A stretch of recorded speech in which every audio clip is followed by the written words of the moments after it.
This video is brought to you by Skillshare. More on them later in the video. I think this episode's gonna be a little bit tricky for me to name. I mean, the basic concept is pretty simple. I'm taking video game characters and redesigning them if they were monstrous beasts. But I'm specifically taking video game characters that are animalistic or kind of based off animals. Like Sonic the Hedgehog is based off a hedgehog, even though he looks nothing like any real hedgehog. And Crash Bandicoot is sort of based off a bandicoot, but doesn't look that much like a bandicoot. Then, you know, Ratchet is like some kind of alien thing, but looks a bit like a tiger. Yoshi's kind of a dinosaur. So those are the characters I'm working with. So I don't know, it'll be like video game animal characters or video game characters based off animals. But that's too long for a YouTube title. So I don't know. By now you know what I called the video, but at this point I have no idea. I also don't know why I'm explaining this to you. I'm just kind of spinning my wheels a bit. I didn't really plan out my opening this time. But anyway, you understand the basic concept of this video. Also, canonically, I'm going to say this is in the same universe as my dragon videos, because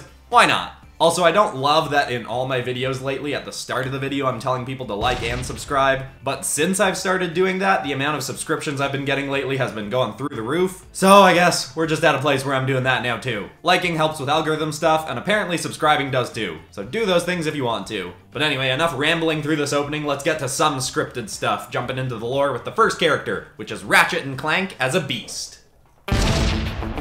Once more, we find ourselves exploring some of the ferocious beasts you can see in the wilds of this world, though many today you wouldn't want to come across unarmed. The first one we observe is the most unusual and mysterious. The species itself is rather unexceptional. It's simply a smaller breed of dire tiger called Lombex, distinct for their large ears and large emerald eyes. But there is one of this kind specifically that has an odd enhancement. The wretched steel claw is a particularly violent Lombex with one arm that has been seemingly replaced by some form of unusual steel armor. It has multiple glowing orbs on it and is built unlike any human or animal armor I've come across in my travels. Stranger still, some have claimed to see this metal armoring on different parts of the creature's body, as if it can move and shift around the creature. And while I'm skeptical to believe this, the armor is unusual enough to make me unwilling to dismiss this without further investigation. Some believe the armor was built onto the tiger by a human who wanted to help it, but others think the armor is a living being itself that came from beyond the stars to bond with a creature of our world. I personally find the former to be the more likely scenario, though I have no proof either way. Regardless, it's always best to avoid dire tigers, and this one in particular, as its steel claw makes it that much more of a threat.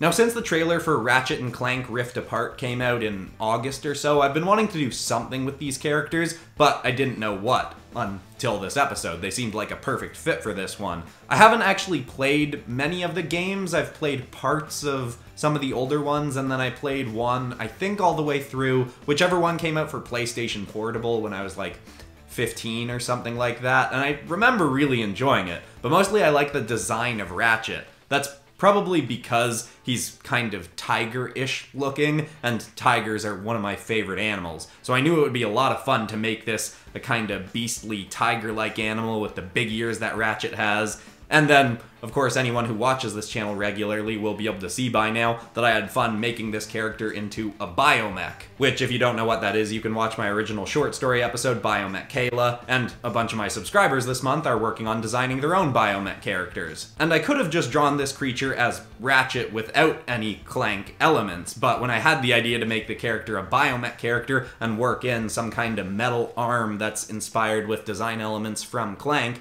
I was just like, well, that is perfect for so many reasons. I hadn't planned on making posters out of any of the drawings from this episode, but I like this one enough that if I can crop it right, I'll put this up on my online store as a poster as well. I hope y'all like it as much as I do. Here is our Ratchet and Clank Beast.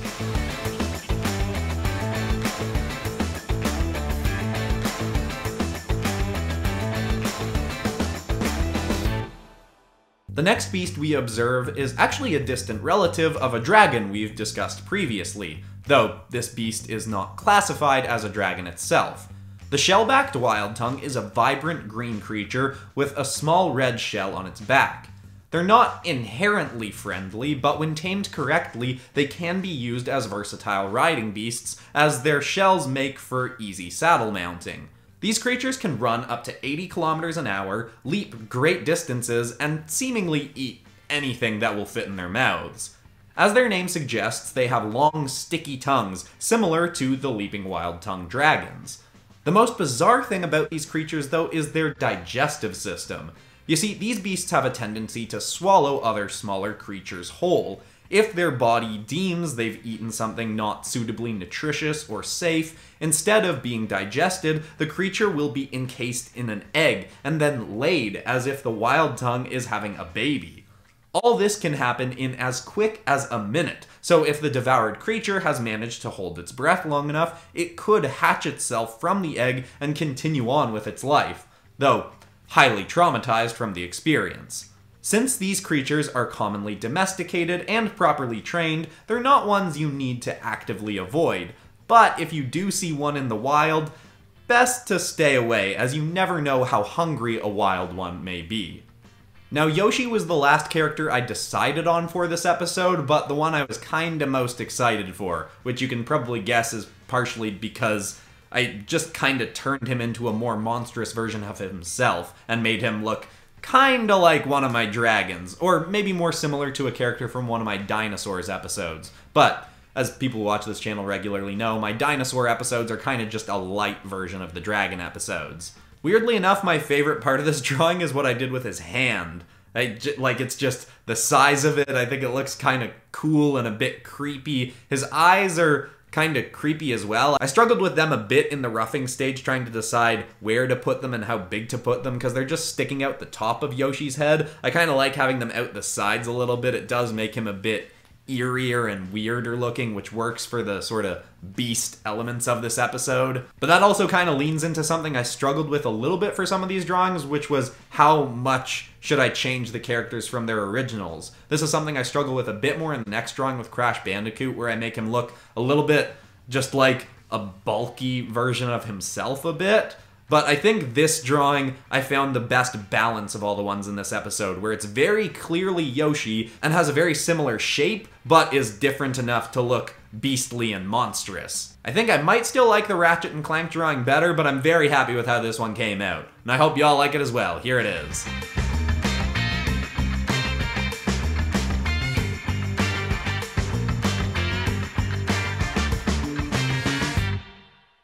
Now, I've talked lots on the channel before about how I learned to draw creatures and monsters and animals, but it's worth repeating because I've gotten a lot of new subscribers in the last little while. If you want to learn how to draw monsters and beasts like this, take Jeffrey Jacobs' course on Skillshare called Drawing Animals from Anatomy to Rendering. But even that is just the tip of the iceberg of all the awesome stuff on offer on Skillshare. If you don't know what it is already, Skillshare is an online learning community with thousands of classes made by creative and curious people for creative and curious people. I've always been a huge advocate for taking online courses because I've taken tons myself. From when I thought I wanted to be a special effects artist, to when I wanted to write a book series, to when I needed to get better at drawing to do this art channel. And Skillshare has always been one of my favorite places to take those classes. And lately, I've been thinking of taking Yi-Yun Lee's class on writing character-driven short stories, because so much of this channel has become writing short stories and lore and backstories for my characters that I'm designing. I mean, I got my Skillshare subscription for illustration stuff, but there's so much other stuff you can learn on there. You can take illustration classes, animation, creative writing, music, filmmaking, and much more than that. And Skillshare is super affordable. Getting access to so many different classes is less than $10 a month on an annual subscription. And because Skillshare is sponsoring this video, the first 1,000 people to click the link in the description will get a free trial of Skillshare Premium membership. If you haven't tried it before, I highly, highly recommend it. Honestly, anyone can draw like this with enough dedication and some good online classes. Link in the description. Again, check it out. But for now, back into the next set of drawings. Let's go. Now for a creature with a far more chaotic nature than our last two.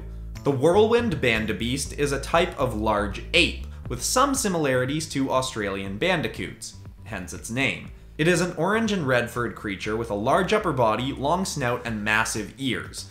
They often seem to be smiling with their tongues hanging out, which some see as friendly and appealing, but I personally find quite eerie. While they can at times look clumsy in their movements, Banda beasts are quite acrobatic. They can leap great distances and have high friction padding on their hands and feet, which allow them to run along steep slopes for a brief period. While they have no inherent projectiles like many dragons, these creatures are very adept in combat. Their signature move, off which they are partially named, is to spin rapidly in a circle, flailing their arms to barrage their foes with many blows from their fists.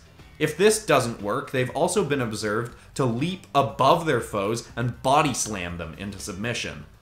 Luckily for humans in the regions of these beasts, they are herbivorous, predominantly eating fruit.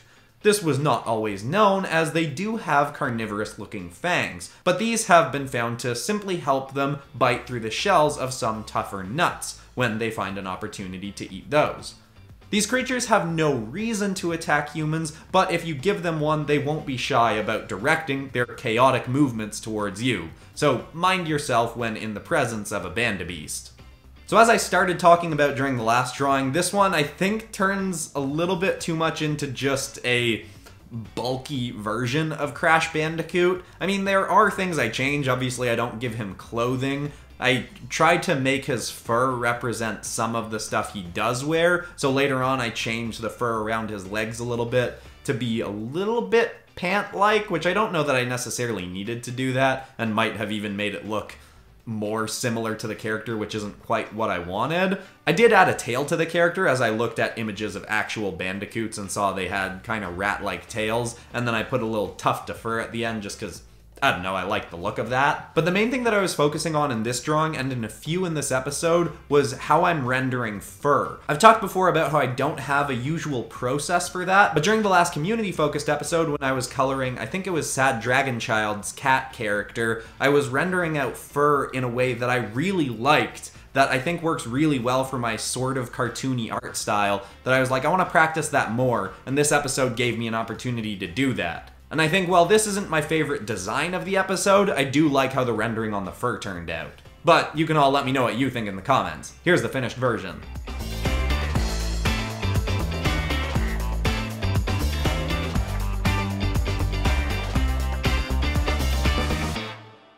The naming of our next creature was debated over for quite some time when first discovered. The prefix for it was never in doubt, as the Hastefoot Hedgehog is most distinct for the great speed at which it can run, but debate ran for some time over whether it should be called the Hastefoot Hound or Hastefoot Hedgehog. See, the creature has anatomy far more similar to that of a wolf, making it seem like a no-brainer for it to be named Hound. But one of the men who helped discover it, Pretorius Flynn, noted that the hide of the creature was not furry, as it seemed from afar, but instead coated in thin pines like that of a hedgehog. He deemed this to be a far more distinct feature worthy of naming the creature after. Well, I personally believed Hound to be the more logical choice. The one that caught on was the Hastefoot Hedgehog, and so it has been recorded as such. These creatures can run incredibly fast, matching the speed of the armored Turboraptor, but they also never seem to tire. Some have observed them running around a plane for hours at a time without stop, seeming to sometimes do so simply to entertain themselves. While they can be quite cute looking at rest, it's best not to approach these creatures, as they are carnivorous and will not hesitate to attack you if in need of a meal. Now, one thing I've been doing in this episode is making the characters a little bit more violent. A lot of the time when I'm working with dragon episodes and turning characters into dragons, I'll try to match their personality type with the dragon's personality type, like the Spider-Man dragon was pretty friendly towards people and stuff like that.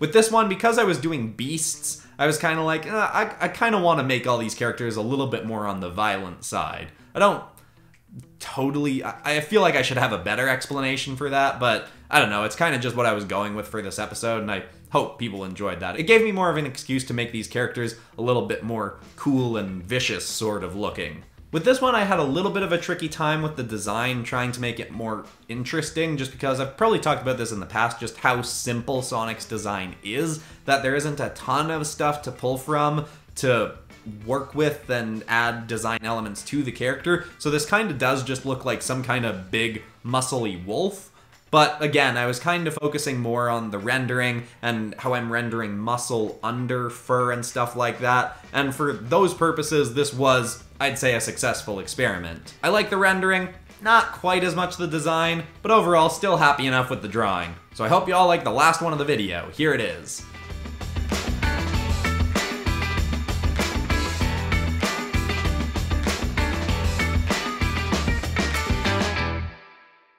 Now, I'm sure a lot of people that watch this channel regularly were expecting me to do Spyro in this video. That definitely would have been fun to do, but I feel like I do so much dragon stuff on this channel already that it would be better if I tried out some different characters instead. But I am also open to doing another round of this if people like it. Give me suggestions for other characters I could beastify in the comments below. I am planning on doing a bunch of video game stuff in the next few weeks because the PS4 and the Xbox Series X and a whole bunch of new games are coming out. And you know, I probably will do another Mandalorian episode sometime soon because people seem to be really liking those. I'm trying to pace it out a little bit though, you know? I'm not trying to just repeat myself too much in a row. But also, who am I kidding? Calling this a Beasts episode was just a way to make it seem like it's not just another Things as Monsters or Things as Creatures episode. Which I obviously have tons of on the channel. If you're new here, you can go check out a bunch of those. Turn characters into dragons, into sci-fi monsters, fantasy monsters, whole bunch of different stuff. The episode that's most like this one is probably Smash Bros. Characters as dinosaurs. I'll link that somewhere if you want to check it out. But anyway, that's all for today. Thanks so much for watching, everybody. Thanks for sponsoring this video, Skillshare. I hope you all enjoyed yourself. Videos come out on Fridays and Mondays, so I'll see you all in the next video on Monday. Goodbye, everyone.